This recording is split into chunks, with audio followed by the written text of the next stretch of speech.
Arestado ang isang lalaki matapos makuhanan ng mga hinihinalang shabu sa isinagawang checkpoint operation ng mga tauhan ng Maimbong Municipal Police Station sa Barangay Bualo, Lipid, Maimbong, Sulu noong ika-29 ng Oktubre taong kasalukuyan.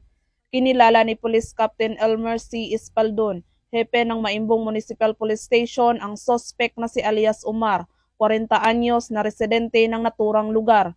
Ayon kay Police Captain Espaldon, bandang alas 4:30 ng hapon ng nasabing petsa, habang nagsasagawa ng checkpoint operation ang mga personahe ng Maimbong MPS 14O 1st B, RMFB 14B at 3rd MP 1st PMFC Sulu nang parahin ng isang lalaking sakay ng isang motorsiklo matapos maaktuhang nagtapon ng isang maliit na transparent plastic sachet.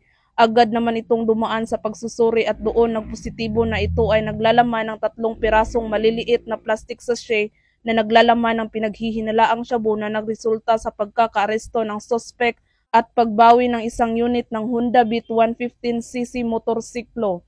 Pagkatapos ng dokumentasyon, ang naarestong sospek kasama ang mga nakuhang ebidensya ay dinala sa Maimbong Municipal Police Station para sa investigasyon, wastong disposisyon at pagsasampa ng kaukulang kaso. Sa patuloy na koordinasyon ng bawat sangay ng gobyerno ay magsasawata at mapipigilan ang anumang uri ng kriminalidad, partikular ang iligal na droga, na ang hangarin ng PNP ay mapanatili ang maayos at tahimik na pamayanan.